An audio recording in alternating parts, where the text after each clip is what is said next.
नमस्कार दोस्तों, स्वागत है एक बार फिर से आपका न्यू टाइप वर्क में। देखिए, आज के वीडियो बहुत ही खास होने वाला है क्योंकि आज के वीडियो में बताया जा रहा है कि अगर आपके पास सेविंग अकाउंट है, चाहे वो किसी भी बैंक में हो, अगर आपके पास सेविंग अकाउंट है तो उसमें इनकम टैक्स के द्वारा जो है कुछ रूल रेगुलेशन लगाए गए हैं, जिसके तहत ये बताया जा रहा है कि अब आपके सेविंग अकाउंट में अगर इतने बैलेंस हुए तो आप पे जो है ईडी सीबीआई किसी भी समय इनकम टैक्स का छापा पड़ सकता है।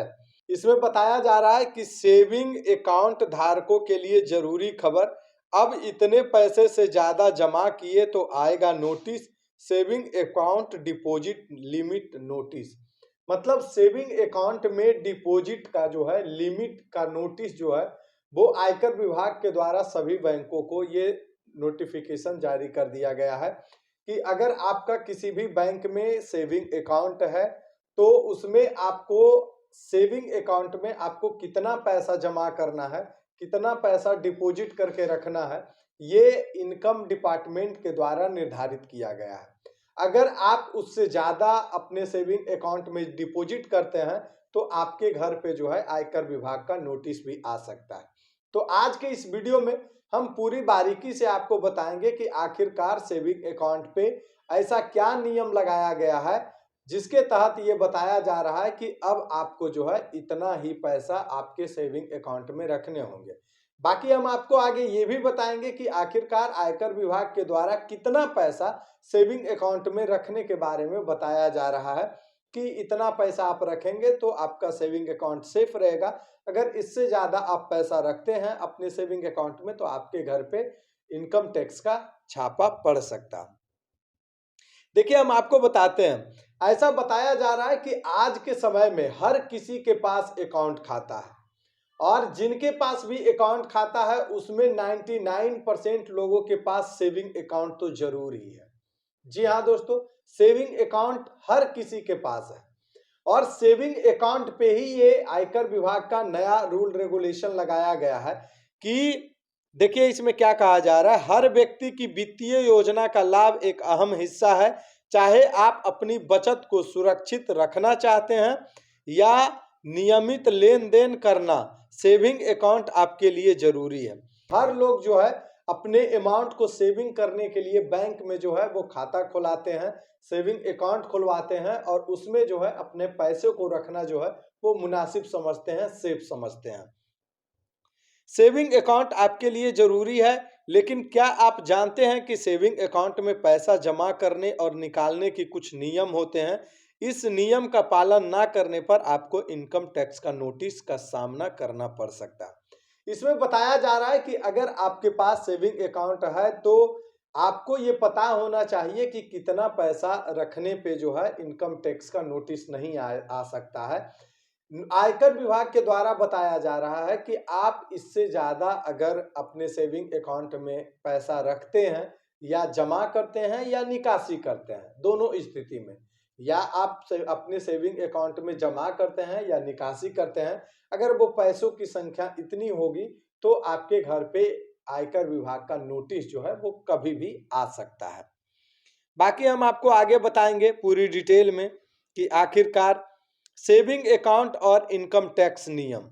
देखिए, यही सबसे मेन पॉइंट है, सेविंग अकाउंट और इनकम टैक्स नियम। सेविंग अकाउंट में पैसा जमा करने की कोई सीमा नहीं है। यह बताया जा रहा है कि सेविंग अकाउंट में पैसा जमा करने की कोई सीमा नहीं है, लेकिन इनकम टैक्स डिपार्टमेंट ने कुछ खास नियम बनाए हैं ताकि मनी लॉन्ड्रिंग, कर चोरी जैसी गतिविधियों पर रोक लगाई जा सके।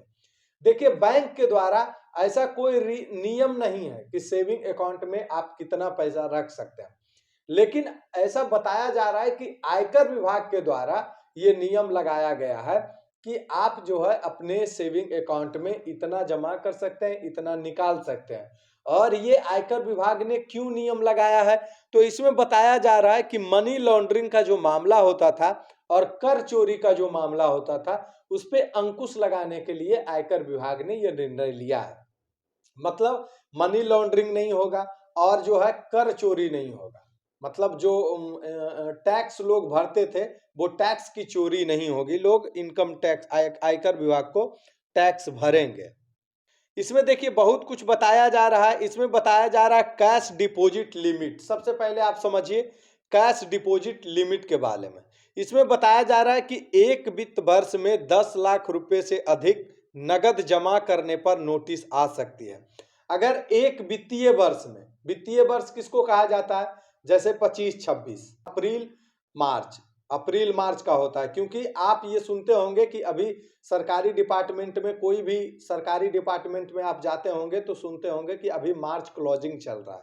मार्च क्लोजिंग का मतलब होता है कि अप्रैल महीने से सरकार की जो है वो, जैसे 25 चल रहा है 2025, अब अप्रैल महीने में जो है 2025 जो है सत्र शुरू हो जाएगा सरकार के हिसाब से। 2025 का महीना जो है अप्रैल महीने से शुरू होगा और अगले मार्च लास्ट में जाकर के 26 में एक साल पूरा हो जाएगा। तो उसको कहते हैं वर्षीय सत्र। मतलब एक वर्ष का सत्र जो होता है 25-26 का, वो यही होता है कि 25 महीने के अप्रैल से शुरू होगा, 1 अप्रैल से, और 26 में जाकर के 31 मार्च जो भी होगा उसमें जाकर के खत्म हो जाएगा वो साल। तो एक वित्तीय वर्ष में बताया जा रहा है कि 10 लाख रुपए से अधिक नगद जमा करने पर नोटिस आ सकती है। अगर आप एक वित्तीय वर्ष में, मतलब एक साल के अंदर, आप अपने सेविंग अकाउंट में 10 लाख रुपया से ज्यादा नगद जमा करते हैं तो आपके ऊपर इनकम टैक्स का नोटिस आ सकता है। लेन देन की सीमा में भी कुछ निर्धारित किया गया है। एक दिन में 2 लाख रुपए से अधिक नगद जमा नहीं किया जा सकता। एक दिन में अगर आपके पास सेविंग अकाउंट है तो आप एक दिन में 2 लाख से अधिक नगद जमा जो है वो नहीं कर सकते हैं। नहीं तो उस स्थिति में भी आपके घर पे इनकम टैक्स का नोटिस आ सकता है। और ये सारा जो जानकारी है, ये जो सारा आयकर विभाग के द्वारा नोटिस आएगा, ये किन पे आएगा ये तो आप समझ रहे हैं। चाहे आपका किसी भी बैंक में सेविंग अकाउंट हो तो उन सभी अकाउंट धारकों पे, सभी खाता धारकों पे ये नियम लागू रहेंगे। उसके बाद बताया जाए पैन नंबर अनिवार्यता।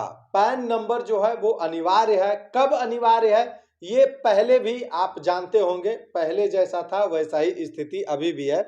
50,000 रुपए से अधिक नगद जमा करने पर पैन नंबर देना होगा। पहले भी यही प्रोसेस था कि 50,000 से अगर आप ज्यादा जमा करते थे तो आपको जो है पैन कार्ड बैंक को देना होता था, पैन नंबर, पैन कार्ड। अब बात कर लेते हैं फॉर्म 6061 का उपयोग। फॉर्म 6061 का उपयोग कब किया जाता है ये आप समझिए। पैन नंबर ना होने पर फॉर्म 6061 जमा करना होगा।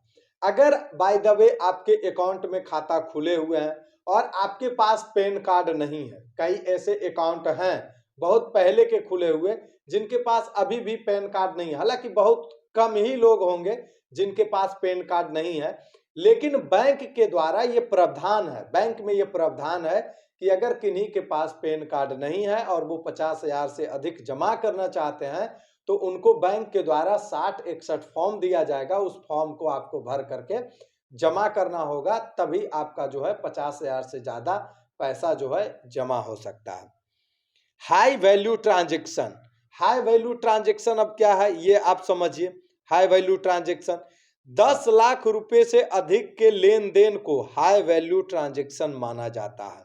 अगर आपके खाते में एक वित्तीय वर्ष के अंदर 10 लाख से अधिक का ट्रांजैक्शन हो गया, जैसे आप इधर उधर पैसा भेज रहे हैं, निकाल रहे हैं यूपीआई के जरिए या किसी चीज के जरिए, तो आपका अगर एक वित्तीय वर्ष में 10 लाख से ज्यादा ट्रांजैक्शन हो गया तो आपका अकाउंट जो है वो हाई वैल्यू ट्रांजैक्शन में चला जाएगा और उस स्थिति में भी आपके घर में आयकर विभाग का नोटिस आ सकता है।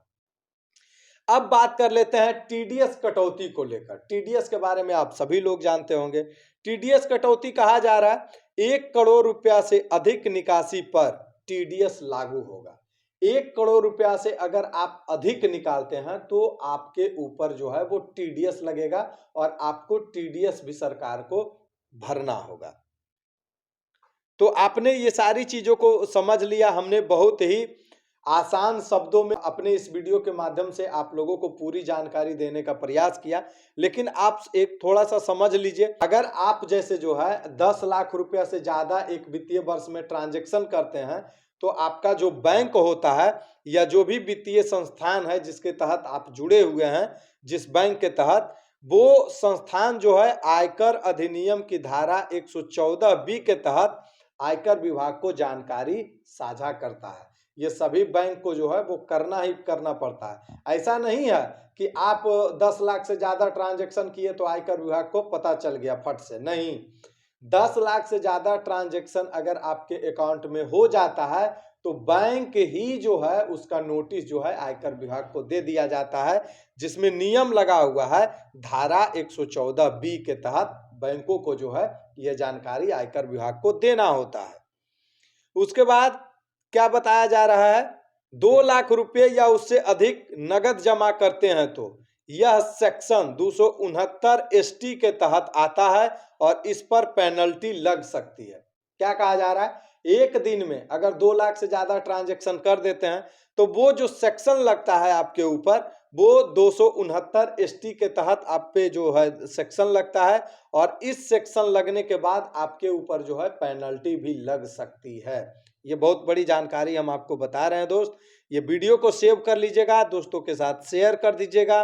वीडियो बहुत ही महत्वपूर्ण है क्योंकि हम जानते हैं कि हमारे देश के अंदर सभी लोगों का किसी न किसी बैंक में सेविंग अकाउंट है और अगर आपके पास किसी भी बैंक का सेविंग अकाउंट है तो आपको आयकर विभाग का ये नियम जानना चाहिए। अगर आप आयकर विभाग के इस नियम को नहीं जानेंगे तो कहीं ना कहीं आपसे बाई मिस्टेक कोई गलती हो गई तो आपको आयकर विभाग का जो है नोटिस आपके घर पे आ सकता है और आपको झूठ मूठ में परेशान होना पड़ेगा। तो इसके लिए हम आपको बता दिए कि ये सारा जो है नियम जो है आयकर विभाग के द्वारा सभी सेविंग अकाउंट खाता धारकों को ये जानना जरूरी है कि सभी बैंक के सेविंग अकाउंट पे ये नियम आयकर विभाग के द्वारा लगाया हुआ है और ये नियम को जो है बैंक ही बखूबी पालन करते हैं, जिसके तहत बैंक आप लोगों की जो जानकारी होती है, आप लोगों की जो डिटेल होती है, वो डिटेल बैंक आयकर विभाग के साथ शेयर करता है, साझा करता है, जिससे आयकर विभाग को पता चलता है और उसके बाद आयकर विभाग आपके एड्रेस पे, आपके अकाउंट पे, आपके घर पे जो है वो नोटिस भेज देती है। तो दोस्तों, आज का हमारा ये वीडियो आपको कैसा लगा ये आप कमेंट बॉक्स में जरूर कमेंट कीजिएगा और इसी तरह के वीडियो के लिए आप हमारे चैनल से जुड़े रहें सब्सक्राइब करके। चलिए मिलते हैं नेक्स्ट वीडियो में किसी बेहतर कंटेंट के साथ, तब तक के लिए टेक केयर, बाय बाय।